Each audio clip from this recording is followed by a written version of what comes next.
Hey everybody, what's up y'all? Welcome back to my channel. Tammy Talks here. Let's go ahead and talk Married at First Sight Season 14, Episode 16. Are you in or are you out? Michael and Jasmina. If you're brand new to my channel, I do breakdowns of various TV shows, both scripted and reality, interjecting my own thoughts, opinions, and theories into each and every recap. So if you enjoy that type of content, please consider subscribing to the channel, thumbsing up the video, and then hopping into the comment section so we can talk about this. I want to come out and say for probably the 100th time, Jasmina is not acting like Alyssa. Alyssa could not stand to be around Michael. I'm sorry, could not stand to be around Chris. Alyssa did not try with Chris. Alyssa walked away from every single conversation Chris ever tried to have.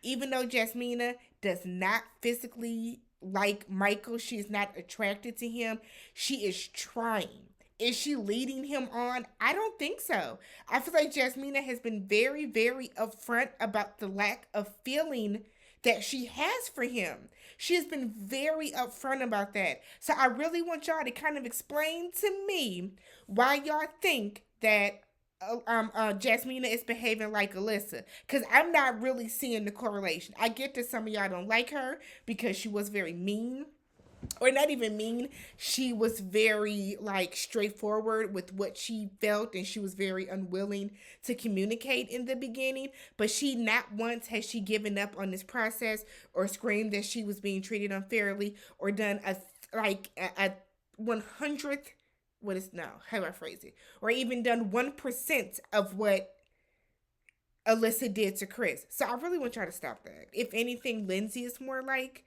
Alyssa, because Lindsay is using every chance she gets to embarrass Mark, and she finds pleasure in that. But let's get started. So Michael is in his car, clearly from a workout, and says that he's currently with a friend and he didn't sign up for this to be a friend, to be with a friend. And all he can do is be his true authentic self, and either it works or it doesn't, but that's all he can do. That's all he can control in this instance. So Jasmina's talking to a friend on FaceTime, and she tells him that her and Michael are they're more connected, but there are just no feelings. She just does not have feelings for him. I personally feel like that is fine. She is telling him that. It's not like Jasmina is lying to Michael and telling him that she has feelings for him and then in turn not doing it. She is being completely honest with him about it. She is still looking for a deeper connection between the two of them. Her friend asks if he were more outgoing about his feelings, would that help a little bit? Jasmina said yeah, but she thinks that he is in his head about it and doesn't want to make her uncomfortable.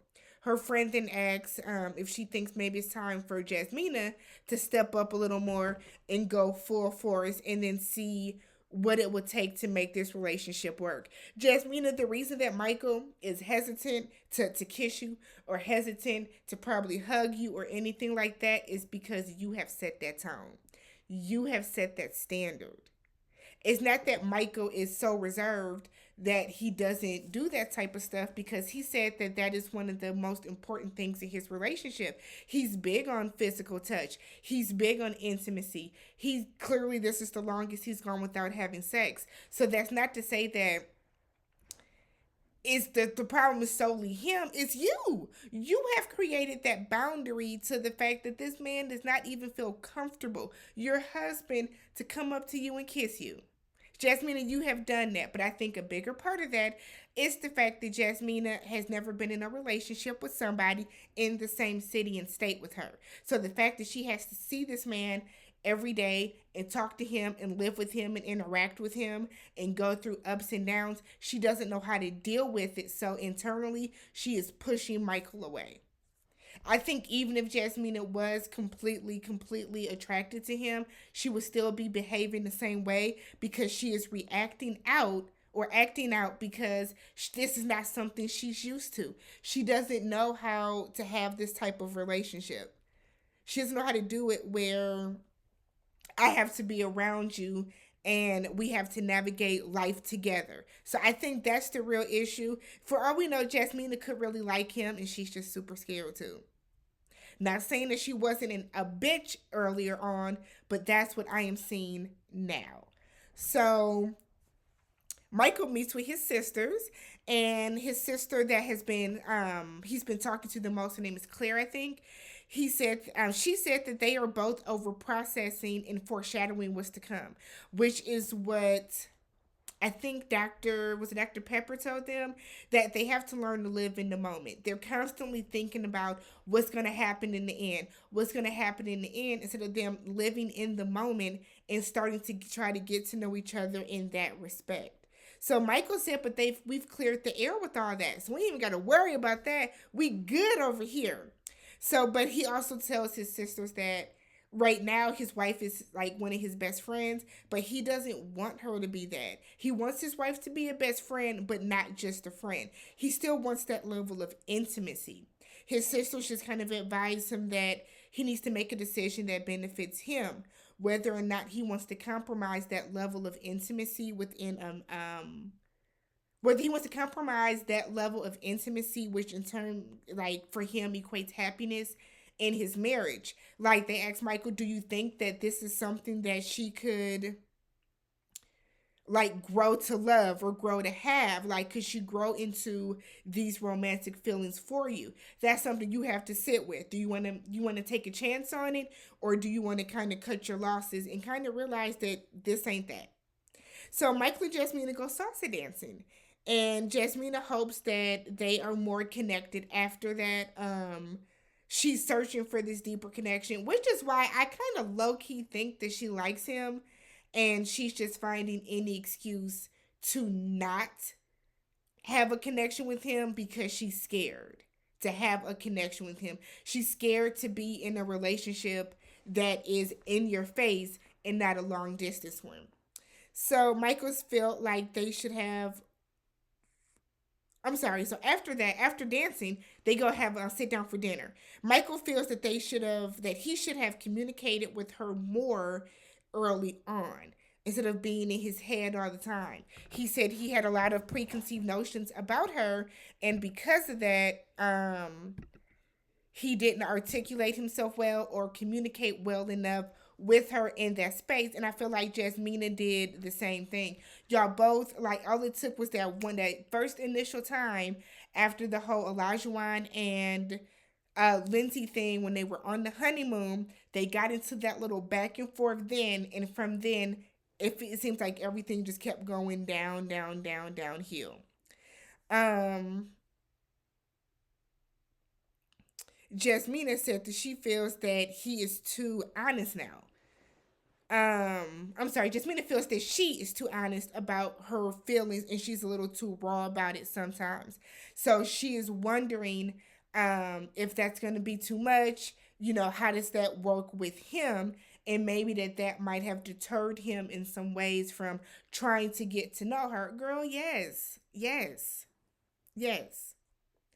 So Michael said he has romantic feelings, and he doesn't question why they were matched anymore. He like now really sees why they were put together. He feels that even though his feelings aren't as intense as he would like them to be, he still has them. And, he's kind of hoping that she has the same type of feelings as well. Jasmina, however, says she does not have any romantic feelings. And she doesn't know if they just have a friendship or if they have more. You can tell that it hurts Michael. He doesn't know, like, he didn't think this is how this particular dinner was supposed to go. But I mean, Michael, why would you even bring that up at this dinner? Y'all should have sat there, enjoyed the night, see where the night led y'all. But I feel like Michael's problem is that he wants to talk about things a little too much. So Jasmina got the advice from her friend to go all in, right? For all we know, y'all could have had a great night at dinner, laughed and talked. Y'all could have got back to the apartment. Jasmina could have hugged you. Jasmina could have kissed you or done something. I feel like Michael is still over processing stuff. Over processing it. And that's why, y'all ruined dinner for yourselves. So on the last day, Jasmina is still trying to figure out if she sees him as a friend or if it is something that could still grow from the two of them. Michael points out how calm she is. He was like, "You're super, super calm." She was like, "I mean, no, I'm nervous." Michael was like, "Cause I'm nervous, okay? Cause I'm nervous. I don't know about you, but I'm nervous." And Jasmina was like, "I mean, it might look like I'm calm now, but tomorrow I might be a complete mess." Jasmina, you calm because you know damn well you're saying no tomorrow. I don't think for any moment that Jasmina is going to say yes. Jasmina is going to say no on decision day.